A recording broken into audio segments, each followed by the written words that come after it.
Halo pemirsa Cokro TV. Nah ini saya kangen sama narsum kita kali ini yang udah lama nggak muncul di Cokro TV. Mr. Q, selamat datang lagi ke Cokro. Thank you, Mas Tal. Saya juga kangen. Mohon maaf. Dan kita rambutnya sama loh sekarang. Saya sama-sama pendek. Oh iya, kalau saya selalu pendek, Mas. Oke. Soalnya kalau panjang kriwil-kriwil. Iya. Oh gitu ya? Iya. Mazhab kriwilisme. Saya ini aslinya keriting. Oh, Jadi saya nggak pernah lihat loh. Uh-uh. Mr. Q rambut panjang memang. Iya, karena sejak kita waktu kenal. saya waktu kecil dulu, maksimal sampai SMA rambut saya panjang. Oh, oke. Dan gini, kalau Kayak panjang, Marcel gitu ya? kalau dibiarkan kayak gitu. Bisa jadi cawagup dong. Cawakot dong. Iya, cara.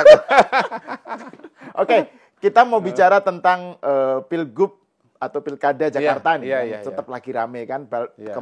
Baru saja tadi ada hasil survei indikator politik yang menyatakan Anies suaranya tetap tinggi dengan berbagai simulasi. Iya. Dan ada 3 nama yang berada di atas kan. Anies, RK, Anies, Ahok sama RK. Gitu. Nah ini menarik nih karena sebelumnya kan kita bicara tentang peluang Anies dan seterusnya ya. Nah, menurut Mr. Q gimana Anda membaca Pilgub Jakarta ini? Ya, pertama karena tadi disebut mengenai survei indikator, saya kira temuan survei indikator itu mirip ya dengan berbagai lembaga bahwa pada hari ini ada 3 nama saja yang papan atas di Jakarta, yaitu Anies Baswedan, kemudian Ahok, lalu Ridwan Kamil. Itu satu. Jadi menurut saya ini memang temuan yang boleh dibilang sebagai sebuah potret situasi dan kondisi gitu. Jadi karena ada beberapa lembaga yang setahu saya itu punya track record bagus, punya kredibilitas, temuannya itu kurang lebih sama. Nah, karena itulah kemudian kalau kita bicara pencalonan dengan kriteria kuantitatif, maka kita memproyeksikan bahwa Pilkada Jakarta ini akan diikuti oleh 3 pasang calon. Karena kembali teori yang saya sering kutip, kalau bicara pemilihan langsung, baik presiden maupun pilkada, politicians go where the voters are. Gitu. Okay. Partai politik akan berkumpul di sekitar kandidat yang didukung oleh masyarakat, garis miring berpeluang menang. Gitu. Walaupun ada PT gitu segala macam ya, syarat kursi 20% kalau presiden, 15%, dan seterusnya, tetapi sesungguhnya kata kuncinya itu ada di elektabilitas gitu. Jadi pada hari ini di Jakarta saya melihat kemungkinan itu adalah 3 calon. Kenapa? Karena ada 3 calon yang katakanlah berpotensi untuk menang ya, kompetitif satu dengan yang lain. Nah, masalahnya adalah akan jadi berapa itu akan tergantung kepada variabel-variabel kualitatif. Nah, itu nanti yang kita akan mungkin bahas selanjutnya. Tetapi yang temuan yang penting dari indikator itu adalah walaupun Anies itu kelihatan kuat, nomor 1 gitu ya, kalau banyak nama, begitu sedikit nama, tinggal 2 nama atau 3 nama, sebetulnya nanti kekuatan Anies itu tidak akan sangat-sangat dominan. Misalnya kalau 3 nama kan Anies berapa? 39, 40 ya, lalu kemudian misalnya Ahok sekitar berapa? 30-an, Ridwan Kamil mungkin hampir 20 gitu. Yeah. Begitu sudah 2 nama, seingat saya nih ya, kalau Anies lawan Ahok misalnya, 52, 42. Itu kan selisihnya cuma 10%. Okay. 10% dengan waktu masih dari sekarang bulan Juli sampai dengan November masih berapa? 6 bulan ya, masih 4 bulan. Segala sesuatu masih bisa terjadi gitu loh. Kemudian kan gini, kalau bicara Ahok kita bicara orang yang sudah pernah menjadi petahana ya, lalu kemudian sudah pernah dikalahkan oleh Anies gitu. Tetapi kita juga bisa bicara mengenai Ridwan Kamil yang belum pernah maju di sini. Bahkan belum kerja lah istilahnya. Memang dia sudah ada gimmick-gimmick gitu ya, Ridwan Kamil sudah diwacanakan dan seterusnya. Tetapi kan masih jauh daripada kepastian. Nah, itu pun ternyata angkanya itu adalah Anies 50, lalu kemudian Ridwan Kamil 39. Nggak jauh-jauh amat gitu loh. Nggak jauh-jauh amat. Jadi menurut saya, ini ceritanya ini, atau memotret Jakarta ini, kita bukan bicara 40 nama, bukan bicara 16 nama, seperti simulasi yang di... Jadi kalau Anies melawan simulasi 2 nama nih, Anies dengan RK, itu Anies 50,1, RK 38,8. Terus kemudian kalau simulasi belum 2 memutuskannya nama, berapa? Belum memutuskannya? Belum memutuskannya, tar. 11. Iya, ke 11 betul, ya. betul. Itu langsung angkanya langsung. Lu ya makanan hari-hari. Iya, makanya. Terus kalau dua nama BTP melawan Ahok melawan RK itu sama itu. 44,7 dengan 44,7. Belum memutuskan? Belum memutuskan 10. Oh, 10. 10,6. Nah, yang kalau kalau Ahok Anies melawan Ahok, Anies 52, Ahok 42, belum memutuskan 6. Oh itu ya, oke. Belum memutuskan, tidak tahu. Iya. Terus kalau tiga nama tadi.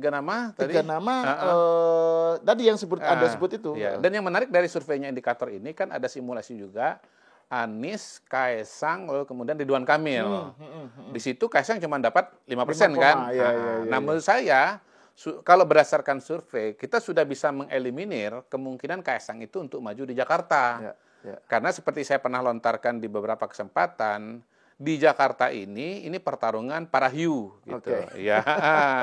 Nah, Kaesang kalau masuk di sini itu berhadapan dengan hiu. Nah, kalau Jawa Tengah dia akan menjadi hiunya, sementara yang lain tongkol kan gitu. Ini itu soal hiu dan tongkol ini perlu pembahasan tersendiri. Oh iya. Karena ini kaitannya dengan soal ikan laut kan penting juga itu. Ya oke, kalau begitu saya pakai istilah yang lain ya. Enggak. Maksudnya itu kita bahas di topik lain, di episode lain. Iya, baik. Jadi kita kembali ke soal Jakarta ya. Jadi Jakarta ini hemat saya ya kemungkinan itu 3 nama berdasarkan kuantitatif. Nah masalahnya adalah kualitatif ini bisa mengubah yang kuantitatif. Satu contoh misalnya ya, Ridwan Kamil, apakah Ridwan Kamil akan maju di Jakarta atau tidak? Itu masih terjadi perdebatan pada hari ini, terutama di internal partai-partai koalisi Indonesia Maju. Kita tahu bahwa Partai Golkar dalam banyak kesempatan mengatakan Ridwan Kamil diproyeksikan untuk Jawa Barat. Argumentasinya satu, bahwa di sana surveinya Ridwan Kamil sudah nomor 1. Bukan nomor 3 gitu. Yang kedua, Ridwan Kamil itu adalah gubernur petahana. Jadi lebih pasti untuk maju di Jawa Barat. Tetapi teman-temannya Golkar yang di Koalisi Indonesia Maju itu mewacanakan Ridwan Kamil maju di Jakarta. Ya walaupun surveinya masih nomor 3 tetapi masih punya peluang untuk bersaing dengan Jakarta. Jadi ini masih terjadi diskusi di internal Koalisi Indonesia Maju. Apakah kemudian akan tercapai kesepakatan antara Golkar dengan partai-partai Koalisi Indonesia Maju seperti katakanlah Gerindra dengan PAN? Ini yang sebetulnya remain to be seen kan begitu kan, kita akan lihat terjadi seperti apa. Apakah misalnya Ridwan Kamil akhirnya tetap maju di Jawa Barat, jadi di Jakarta tidak ada nama Ridwan Kamil, atau misalnya Ridwan Kamil maju di Jakarta dengan 2 situasi. Pertama didukung Golkar, yang kedua tidak didukung Golkar. Bisa aja kan? Ya udah Ridwan Kamil kalau kamu mau maju silahkanlah maju lewat Gerindra, tapi kami nggak dukung Anda misalnya gitu. Dan Partai Golkar kalau nggak abstain misalnya mendukung calon yang lain gitu. Itu bisa saja terjadi. Tetapi faktanya sebetulnya memang Ridwan Kamil tanpa didukung Golkar pun dengan partai-partai Kim yang ada sebetulnya sudah bisa maju dalam kontestasi ini gitu. Nah, itu yang kita nantikan sampai dengan tanggal 20 Agustus nanti ya pada saat pendaftaran gitu. Yang sudah pasti pada hari ini adalah Anies Baswedan. Kenapa? Yang sudah menyatakan deklarasi adalah PKS, lalu kemudian Nasdem. Itu sudah lebih daripada cukup. PKS kan pemenang di Jakarta sekitar 18 kursi, Nasdem 10 atau 8 kursi gitu. Jadi ya mau 10 mau 8 udah lebih lah karena syaratnya itu cuma 22 kursi saja. Dan Nasdem soal cawagup dia menyerahkan ke Anies. Iya. Maksudnya terserah Anies gitu. Betul. Bahkan dia melarang wakilnya dari Nasdem kan gitu. Menurut saya ini kan sebetulnya catur politik saja. Jadi PKS itu ketika menyebut nama Sohibul Iman sebagai wakilnya Anies, sebetulnya dia sudah tahu bahwa Nasdem itu akan ikut mendukung dan Nasdem akan mengambil nama Aniesnya gitu loh. Karena pengen kapitalisasi nama Anies. Jadi boleh dibilang pada hari ini walaupun Anies tidak bergabung dengan Partai Nasdem, tapi Anies itu adalah calonnya Nasdem. Sohibul itu wakilnya dari PKS gitu. Dan pada titik ini kita bisa mengatakan juga insentif buat PKB mendukung paslon ini sudah hampir nggak ada lagi.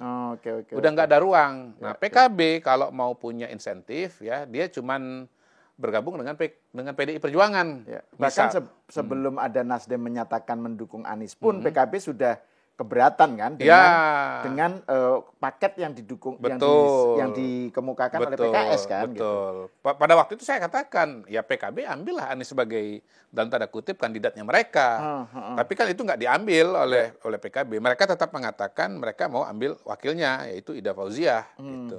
Nggak tahu juga saya kenapa kemudian nggak seperti Nasdem. Ya udah diambil aja lah Anies sebagai kandidatnya dari PKB, dikapitalisasi aja. Nah kalau PDIP gimana, Mr. Q? Karena kan ini menarik. Saya kemarin kan waktu nonton yang Rossi itu ya, yang setidaknya dari perspektif Ahok, dari perspektif BTP. Oh bagus tuh, penting, itu menarik itu. Iya, dia bilang bahwa dia ditanya apakah soal dirinya ya, wah menarik tuh kalau bisa rematch antara Ahok dengan Anies. Benar. Terus soal kemungkinan PDIP mencalonkan Anies, ya menurut dia nggak yakin itu akan terjadi karena PDIP itu partai ideologis. Betul. Kalau linear, saya sependapat dengan Ahok. Kalau linear ya, kalau pakai kriteria pertama kuantitatif bahwa Ahok itu surveinya lumayan nomor 2 di Jakarta.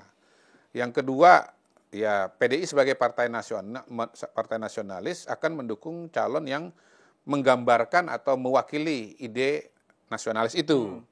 Nah itu kan memang ada di Ahok. Bu Mega kan memilih Ahok karena dia dianggap sebagai calon yang mewakili konsep nasionalisme itu, di mana setiap warga negara lepas dari suku agamanya, ya, warna rambutnya, warna kulitnya, ya kan, sejauh dia dianggap kompeten, dia akan maju, tidak menggunakan politik identitas. Dan kita lihat juga bahwa per hari ini sampai hari ini bahwa Bu Mega itu merasa dekat dengan Ahok, gitu. Kalau Ahok merasa dekat dengan Bu Mega itu dalam konteks pencalonan nggak penting tuh. Iya. Kalau Bu Meganya nggak merasa dekat dengan Ahok, ya nggak urus gitu. Tapi kan gini, Ahok ngasih contoh yang menarik di Pilkada DKI 2017. Dia sudah distigma sebagai penista agama. Dan dari segi hitung-hitungan itu sudah lo kalah lah Ahok gitu. Lo ini aja deh yang ngambil posisi yang menteri gitu. Jadi hitungan untung rugi. Bu Mega tetap kekeh untuk nyalonin Ahok gitu. Artinya menurut Ahok, menurut bacaan Ahok, Bu Mega itu nggak ngitung-hitungan menang kalah. Ini ada unsur edukasi politik, ada unsur yaitu nasionalisme gitu ya, kebangsaan lah gitu. Jadi itu yang bikin Ahok yakin PDIP nggak akan nyalonin Anies. Dan dia akan kecewa kalau nyalonin Anies gitu. Tetapi pada tahun 2017 kan nggak ada variabel kekecewaan Bu Mega kepada Pak Jokowi kan, gitu. Iya. Nah, variabel kekecewaan Bu Mega kepada Jokowi yang terasosiasi dengan Koalisi Indonesia Maju ini yang bisa membuat problem-problem ideologis itu tersingkir. Jadi perasaan di atas ideologi. Itu yang kita udah pernah bahas kan, gitu loh. Jadi biar aja lah Ahok nggak usah maju, yang penting lawan Jokowi misalnya gitu. Itu kalau itu yang terjadi, maka kemudian Ahok bisa tersingkir dalam proses ini. Tetapi kalau variabel ideologi memang lebih dominan, mengalahkan perasaan-perasaan pribadi, saya sih aku yakin Bu Mega dan PDI tetap mencalonkan Ahok. Gitu. Dan pada hari ini sampai hari ini, ya terutama ketika kemarin ada acara sekolah partai di Lenteng Agung, Bu Mega itu satu mobil dengan 2 orang, satu dengan Prananda, anaknya, kemudian dengan Ahok. Itu menurut saya mencerminkan kedekatan, bukan cuma soal kedekatan ideologi, kedekatan pemikiran, tapi juga kedekatan pribadi. Jadi Ahok ini sudah pada level paling tinggi lah kalau kita bicara kedekatan kepada Bu Mega ya. Jadi kedekatan ideologi, kedekatan mungkin konsep atau kinerja, kemudian kedekatan emosional atau kedekatan pribadi. Saya akan sangat-sangat heran kalau ternyata PDI atau Bu Mega tidak akan mencalonkan Ahok gitu. Karena apa? Karena kalau misalnya tidak mencalonkan Ahok, satu-satunya kesimpulan adalah Ibu Mega mementingkan perasaan atau baper kepada Pak Jokowi. Kan begitu kan? Nggak ada alasan. PDI kursinya 14, ya toh. Pada hari ini misalnya PKB sudah kosong, posisinya kan roh gentayangan kan gitu kan.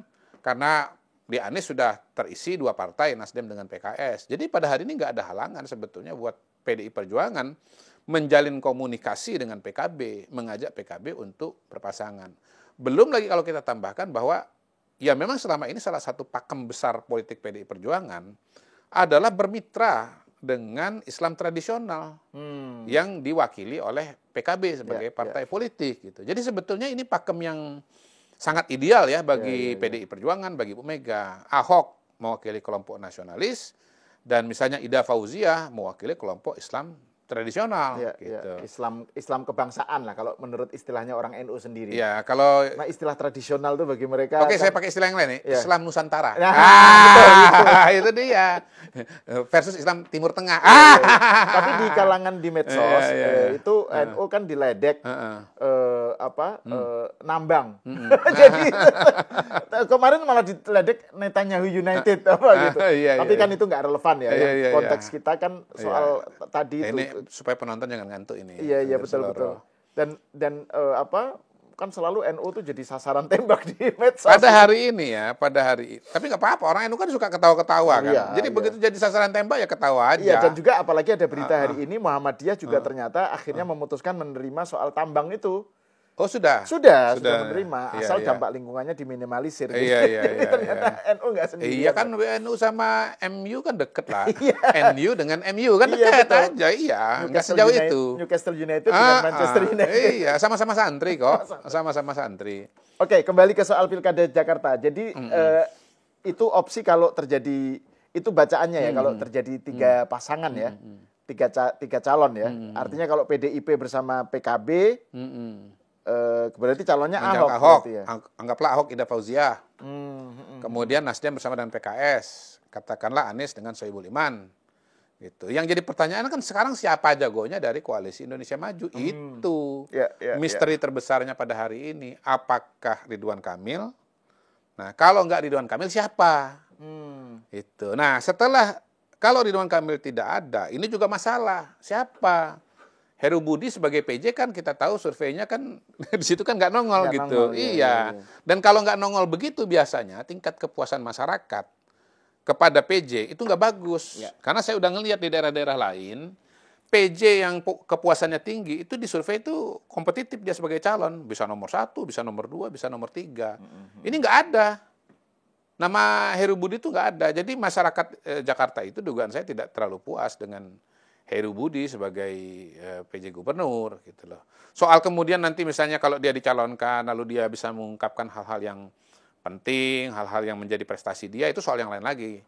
Pada hari ini ya asumsinya cuma 2, bahwa dia tuh nggak deliver, dia nggak sukses, atau yang kedua dia sukses, deliver, tapi nggak bisa mengkomunikasikan itu gitu. Jadi tinggal 2 kemungkinan itu saja. Nah, kembali ke soal tetapi pada dasarnya adalah dengan survei yang begitu kecil tentu akan jauh lebih berat untuk mengejar ketertinggalan. Gitu. Nggak ngangkat lah ya. Nggak ngangkat, iya. Nah terus ini Mr. Q, kalau tadi kan PDIP, Bu Mega khususnya, itu kan dia tarik-menarik antara mendahulukan perasaan soal sikapnya kepada Jokowi atau ideologi gitu. Nah tapi kalau Kim yang misalnya dalam kasus Cagup DKI, kan wajah Jokowi nggak ada di situ. Maksud saya, kan kalau nanti kan Agustus Jokowi Oktober Jokowi lengser, Jokowi turun lah, jangan pakai istilah lengser, turun dari jabatan diganti Pak Prabowo. RK itu mewakili Golkar, nggak ada anaknya lah gitu. Itu apa bisa faktor perasaan masih dibawa-bawa gitu oleh PDIP? Kalau maksudnya udah nggak ada Jokowi efek kan di situ gitu. Pertama, Koalisi Indonesia Maju itu kan representasinya 2 wajah kan, Jokowi dan Prabowo. Oke. Kalau kita bicara mengenai proses dan tahapan di Pilkada, sebetulnya 2 wajah ini betul-betul terwakili. Pada saat pendaftaran bulan Agustus masih Pak Jokowi presidennya. Pada saat coblosan bulan November presidennya sudah Prabowo Subianto. Ya, betul. Jadi sebetulnya bayang-bayang dari 2 wajah itu masih tetap relevan atau penting kalau kita bicarakan. Tetapi memang kalau kita bicara Jakarta, tentu saja kita tidak bisa menganggap pengaruh Pak Jokowi itu akan sebesar kalau ada misalnya nama Gibran ya dalam kasus Pilpres kan ada Prabowo Gibran. Ya, betul. Yang kedua memang kalau bicara Jakarta, walaupun Pak Jokowi pernah gubernur di sini, tetap saja saya dari data-data yang ada, sentimennya tidak sekuat seperti di Jawa Tengah. Jadi kalau bicara Jawa Tengah itu Pak Jokowi ya sangat populer karena dia orang sana, kepuasan masyarakat di Jawa Tengah lebih tinggi dibandingkan dengan di Jakarta. Dan kita juga udah melihat kan angkanya, bagaimana Prabowo Gibran di Jawa Tengah itu kalau tidak salah 53 gitu. Nomor 2-nya Ganjar 35, baru Anies nomor bontot. bandingkan dengan angka Prabowo Gibran di Jakarta. Memang menang sih, 41 sekian. Tetapi kan cuma beda 0, sekian persen dibanding dengan Anies yang juga 41%. Baru sisanya di sini Ganjar sekitar 18% gitu. Jadi memang kita lihat pengaruh Pak Jokowi itu kalau bicara asosiasi ya dengan beliau tentunya lebih kuat di Jawa Tengah. Iya, ketimbang di Jakarta ini. Karena itu memang kalau bicara Jakarta hemat saya, kata kuncinya memang di calon itu. Agak sulit berharap kepada variabel X dan Y ya yang berada di luar kandidat. Nah, melawan Anies ini dengan tingkat kepuasan yang relatif tinggi, hemat saya harus calon yang punya pengetahuan dan pengalaman dalam menjalankan pemerintahan. Supaya bisa memberikan counter wacana, bisa memberikan alternatif analisa pembangunan, juga alternatif kebijakan dalam menangani masalah-masalah di Jakarta. Nah, ini menarik. Jadi nih. Apa yang disampaikan atau yang kita anggap lagi nih ya, apa yang dikerjakan oleh Anies pada hari ini dianggap oleh mayoritas masyarakat tuh bagus gitu, udah bener.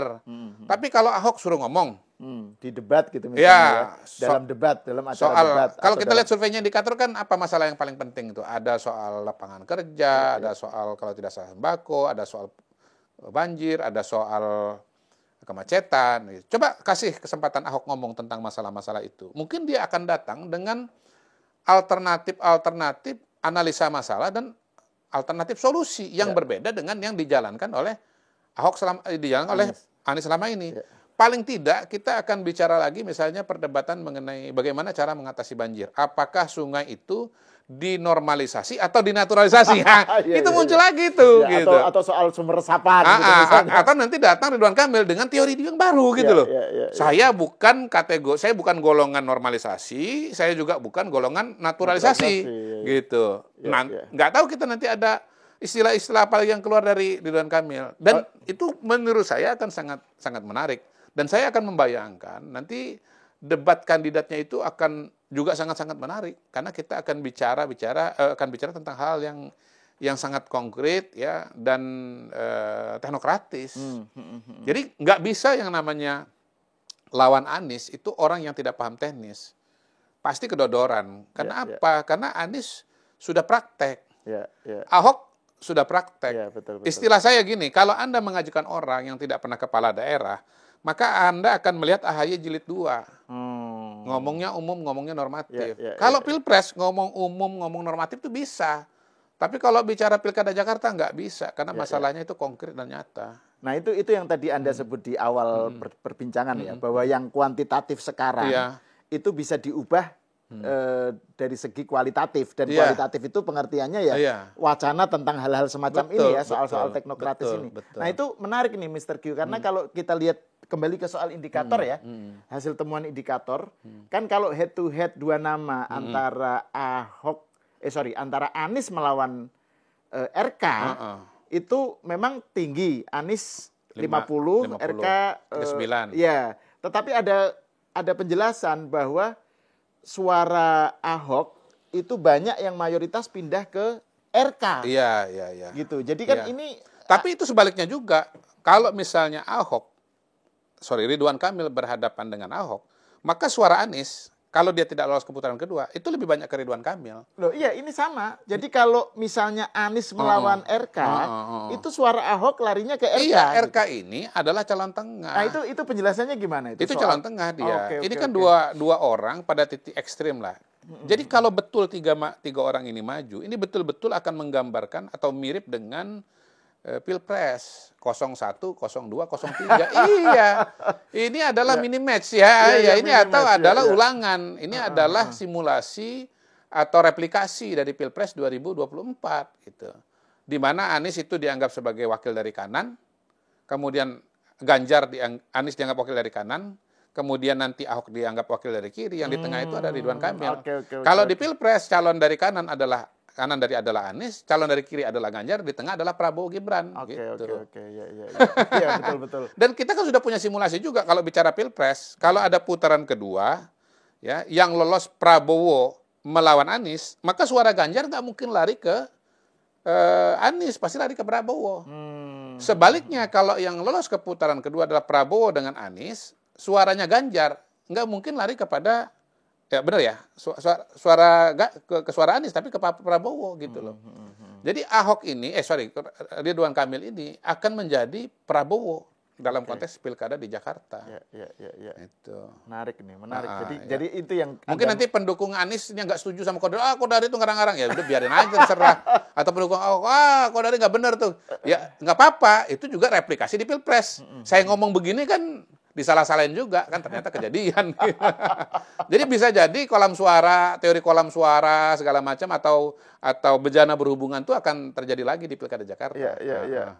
Menarik. Apa itu bejana berhubungan? Ya lihat aja syuting sebelumnya waktu membahas soal Pilpres. Dan ini topik yang saya kira layak kita lanjutkan untuk dibahas. Tapi saya belum elaborasi lagi ya.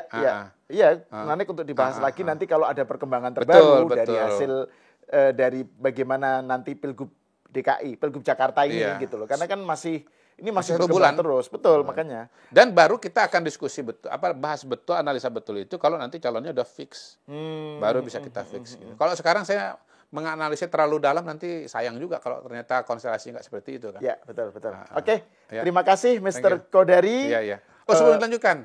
Yang jelas pada hari ini ada yang bilang, wah tuh Anies nggak, kemarin ada yang ngomong Anies nggak mungkin maju lah, nggak disetujui.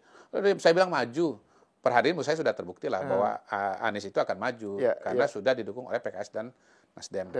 Gitu dan itu sudah calon jadi. Iya, pada hari ini calon jadi namanya Anies Baswedan. Iya. Dan perlu kita lihat apakah PDIP seperti yang dimaui Ahok atau enggak gitu. Waspadalah. Be prepared. Oke, terima kasih Dr. Kodari atas penjelasannya. Pemirsa, sampai di sini dulu. Kita berjumpa lagi di episode selanjutnya.